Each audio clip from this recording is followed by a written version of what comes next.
presentation from Danilo that in some sense trying to explain what is the real difference in playing with hydrogen inside of a car or a train or a truck, but mainly for the car. What is the main difficulties, what we have basically to change? Yeah, thank you. Thank you for the introduction. Well, as I take start the point from what Andrea just said before, one key point for hydrogen mobility is the range of the vehicles. To have an acceptable or a good range of the vehicle, we need high energy density stored on the vehicle. To have high energy density with hydrogen, we need to increase the pressure of the storage, 350, 700 bar now. Then, for sure, one of the challenges we have is to redesign components to cover these requirements in terms of pressure, managing a fuel that have a very low viscosity.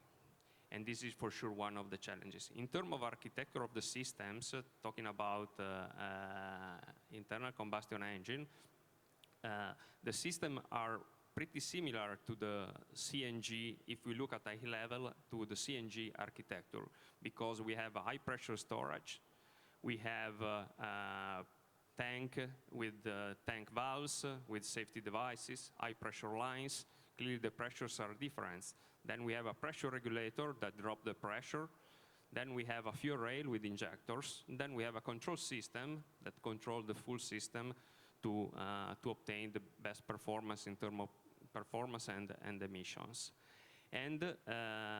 But clearly there are, if we deep dive in the details, there are differences related to the specific need of the fuel. So very narrow injection window for the spark ignited system, or the need of specific ignition system, the water management. An interesting point that I want to underline that is connected to what Gianmarco was saying before is that in terms of components, if we go from the storage to the pressure regulator, the fuel cell applications and the internal combustion engine have more or less the same components, exactly the same components. So I want to underline that I don't think that we are going to have a winner between the two technologies. I think it's time to stop to fight between technologies, because those technologies can work together to reach the final target that at the end is for everyone the decarbonization. Okay, very good. Thank you for this message. No war, but cooperation between the different solutions. So your feeling is that at the end there is something to change, there is some challenges, but the main structure of the vehicle can be maintained in the same way.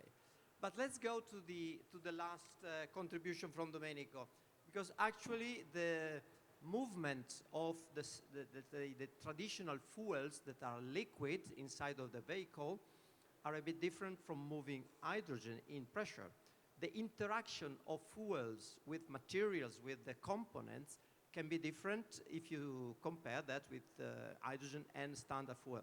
So according to your experience or your, let's say, approach, what are, in some sense, the main attentions that have to be taken in order to significantly change the architecture of the vehicle? Not just from the point of view of the pressure of the propulsion, but for the whole system, from the components, for the materials as well. What is your message?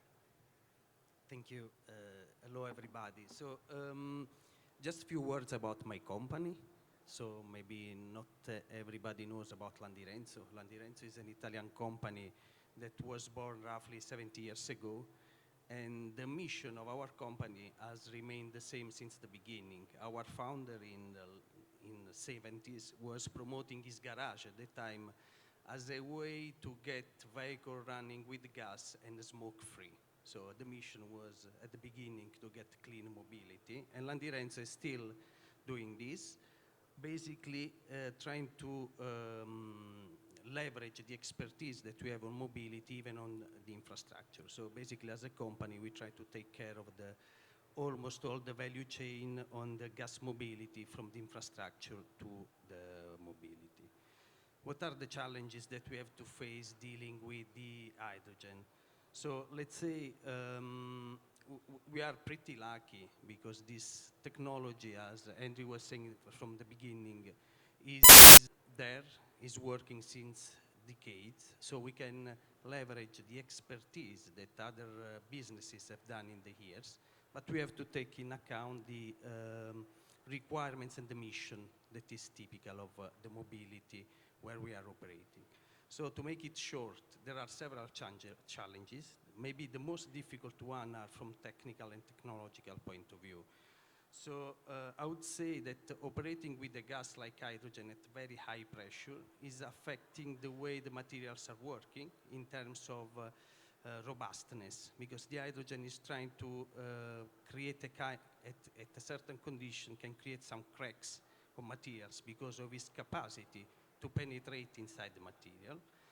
And this can affect basically the life of these components. But we are lucky because we have some well-known database of materials that can stand to high pressure and to hydrogen itself, and can help us in designing the components. Another critical aspect that is affecting the way this hydrogen is accepted by people is safety.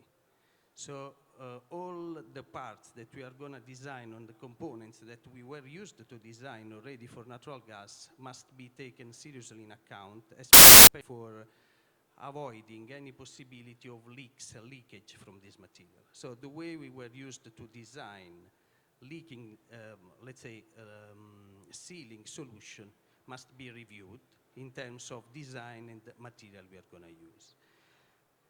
So this is in terms of making this component safe. So we have to be sure the materials and the way we design the component are able to withstand along the life of these components. But we do not have to forget reliability and robustness, that are two of the main requirements that mobility sectors are requesting to engineers. So we have to be sure that these materials and these components can withstand with the same performance for several years. And today is one of the aspects where we are working, because we have not so much experience based on the mission of the automotive business to guarantee the robustness and reliability. I would say one, and the last aspect I would consider, is that operating with hydrogen, we have to face two different worlds, basically, the very high pressure and the very low pressure. In the middle, there is a very big temperature variation that is affecting the way this component can work. So the temperature and the pressure together are affecting the way we design the components, and we have to make these components to withstand this specific critical condition and to guarantee the performance and the efficiency that we require for the mobility. Last but not least, we do not have to forget that sometimes hydrogen can react with some of the materials we are using. So we have to avoid that this reaction happen, or if they happen, they are under control. So let's say, taking out all the topics that are not specifically technical topics, we have already a lot of challenges that we are facing, but luckily we know how to do this job. Okay, so a lot of challenges, but also, let's say, capability to manage them, then to control in some sense what we are doing. So that's in some sense is a good message. Okay, so after this overview on the hydrogen technology, starting from the production, then using a different, let's say, transportation like train, trucks, cars, specific component inside, let's now move to the real life. First of all, for those of you that like to have just an overview of what hydrogen is available in Europe, if you like, you can go to a website or to get the app. It's called H2 Live. Take your time now to have H2 Live and have a look around where the hydrogen refueling stations are in Europe. Let's consider that we land in Amsterdam, and then we have to make a trip down to, let's say, Prague. And let's have a look if with our trucks or our car coming from Amsterdam and going to Prague, we will survive or we will stay fixed somewhere. go to H2 Live, and then you will tell me something at the end. So the idea basically now is to move to the real life. I am a customer. I have to buy, let's say, a vehicle to transport. Maybe I have to manage with trucks, with train, whatever.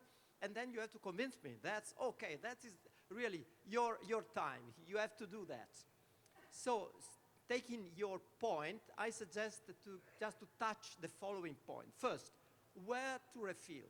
Where are the hydrogen refueling stations? Okay? How to manage that? The second one, what is the autonomy of the vehicle? How many kilometers I can run? How much it is comparable with the other? Third point, safety. How much is safe to run on hydrogen? Because we know hydrogen has some trouble, okay, some safety issue. Another point, how much is the cost? How much is the lifetime of my system? And finally, that is the last point that I always try to push is the people accepting hydrogen around? I mean, I have to be convinced to be ready on that. So, refueling station, in some sense, autonomy, safety, acceptance, cost. Now we have to move from the theory to the real life. So let's start to say, let's say, Andrew, what is your feeling about the real life? So for those of you who've opened the H2 Live app, maybe you can tell me afterwards whether the Heathrow station is back up. I drive a Mirai, and it's currently sitting outside my house with about 80 kilometers of fuel left in it, so I need to know whether I can refuel there. Okay. So we're seeing some locations where the number of hydrogen stations is increasing. We're seeing other locations where it has decreased. So in the UK, unfortunately, most of the ones near me have closed down recently. Okay. Which is not great. But we're seeing success stories in other areas, in Germany, for instance, where there are plenty of stations. Now, currently, those stations tend to be aimed at light duty. We're going to see a movement towards heavy duty in the future, and I think it will be the heavy duty trucks which will generate the demand, which will enable stations to service more reliably light duty vehicles. Now, if you're doing total cost of ownership on a EV car versus a hydrogen car, pretty much nowhere is hydrogen car going to win currently. Okay. So I know in California you're paying, I want to say $33 per kilogram. Some places 12 pounds, 15 euros per kilogram. But the idea behind it is that you should be able to get the range, and you shouldn't have this range anxiety compared to EV. So it's just a matter of infrastructure, and infrastructure depends on throughput of your vehicles. And really in no location yet have we reached the level of vehicles and level of infrastructure for them to be self-supporting. Now, people keep asking me about the safety of hydrogen,